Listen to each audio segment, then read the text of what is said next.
I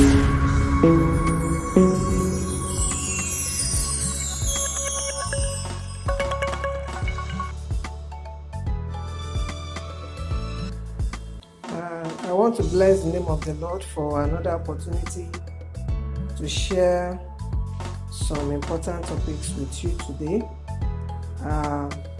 Glory be to God once again for this privilege giving us to always talk to each other.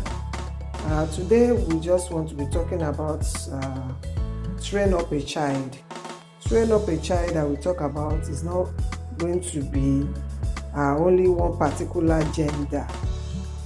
And I've realized that many parents, spend more time training only the female children. And you will agree with me that many times when a female child is going to get married, you'll be saying something like, your husband's house is a training ground, all sorts of things. And they will neglect the male children. Many times we forget to train our male children. Many times, yes, I've discovered that we spend, a lot of energy, a lot of time training only the female children, because we say in Yoruba land, we say ile oko ile eko ni, and because of that, they will, many times you don't attach more importance to training a male child. And this has been a major problem. It has really caused a lot of havoc in homes. It has really caused so many broken homes, because you are only doing one aspect. You are only performing one aspect. It's like you are building a half-baked marriage. You are not, the equation is not balanced. It's not complete. So if you are training a child, whether male or female, you should train them equally. The way you would train a female child, train a male child like that. If the wife needs to learn how to cook, then teach the husband to be now how to cook. Whatever you deem it fit to teach a female child now, also do the same thing to the male child. If you don't want to be having headaches, if you don't want these broken homes to continue to multiply every day, if you don't want us to continue to have marital crisis over and over again, this particular issue I'm talking about is very, very important for you to take note of. It should be for both. The training that you are giving a daughter who is about to get married is also the kind of training you will give a son who is about to get married. The husband needs to learn as much as the wife needs to learn. So I've come to that conclusion that lack of proper training for male children has resulted in most of the broken homes. The husband is the head of the family, no dispute about that. But to say the wife is a slave or a lesser being is the problem. The neck is also as important as the head. Both of them should complement each other. Both of them should complement each other. The wife is the nest and not the least, and not the leg, rather. Let me put it that way. The wife is next to the husband, is the neck, is not the leg or the tail. So let's stop this attitude of making a female child feel lesser, like a lesser being to the male children. It has really caused a lot of problems. You see, some men have no regard for women, no matter how. They have some boys, even they have not even reached the age of getting married now. Some young boys, small boys, they don't have regard for any female child. any female, they don't have any regard, is because of the way they have been brought up, because of the way they have been taught. And I want us to correct this before it's too late.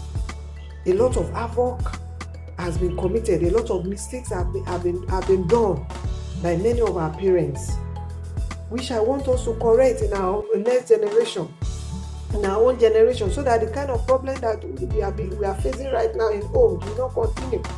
All the strength you gather to teach and lecture a girl child, when going to her husband's house now, is the same strength you should gather to teach and lecture the male child, who is the husband to be. Otherwise, you are preparing half-baked home. The foundation is already shaking and may eventually collapse. And the whole building, the whole house will collapse. We have been making these mistakes right from the time of our forefathers. And the rate at which broken homes are increasing on a daily basis is too high. Looking at a well-trained female child falling into the hands of an ill-mannered male child. A well-trained female child now fall into the hands, either mistakenly or otherwise, I don't want to know. But she has found herself falling in love with an ill-mannered male child, knowingly or unknowingly.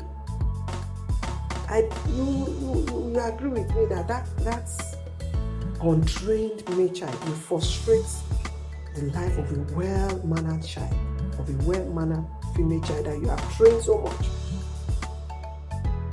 Instead of the husband, the male child now, to bring out the best in that female child that you have trained so much, you will bring out the beast in her. Instead of bringing out the best in her, you will bring out the beast in her. And you think it is the fault of that female child? Do you think it is the fault of that female child? Someone has forcefully brought out the beast in her instead of bringing out the best in her. The most annoying part is that the wife is mostly blamed for any broken home. It is the wife that most of us, we blame the wife. We blame the wife. We blame her. Not knowing that the ill-mannered male child is the cause of this well-mannered female child. Because we spend so much time teaching her everything she needs to do. She needs to know. I'm not generalizing it, but I know 80% of male children will spend more time, except those who don't have parents, except those who grew up on the streets. I'm talking about those who come from a decent family now. You spend your time training only the female child. And when problem comes in homes, when there are problems and marital crisis, you blame only the female child and the wife rather now. Not knowing that it was that your son, the son that you failed to train, is the one bringing out the beast in that female child. They will say all sorts of things and put the blame on the wife. No, she's not calm enough. She's a nagging wife, or she's not praying for her husband enough. Why? You know all those things. Why must she bear the consequences alone or the blame alone? Why? I'm still going to be talking more on this. I'm going to pause here. I still need to talk more on this. Because at the end of the day, you blame that female child. You blame that your daughter or people around the community will blame her. It is not her fault. She fell into the hand of that son that they failed to train. She has been trained properly, but she has been pushed to the wall. And the ill-mannered male child has brought out the beast in that furniture. Let me pause efforts for now. I'm going to continue, to talk more about it. You will see reason why I'm saying this. And I just hope that God will help you to understand what I'm trying to say. Please share it, share the video, continue to share it as usual. And I pray as you are sharing it and making people to hear all these topics, all these helpful tips that we are discussing, the Lord will continue to bless you too. You will never remain the same. I have a lot on mind to say, but I'm going to pause here today and we'll continue in our next video. Remain blessed in Jesus' name.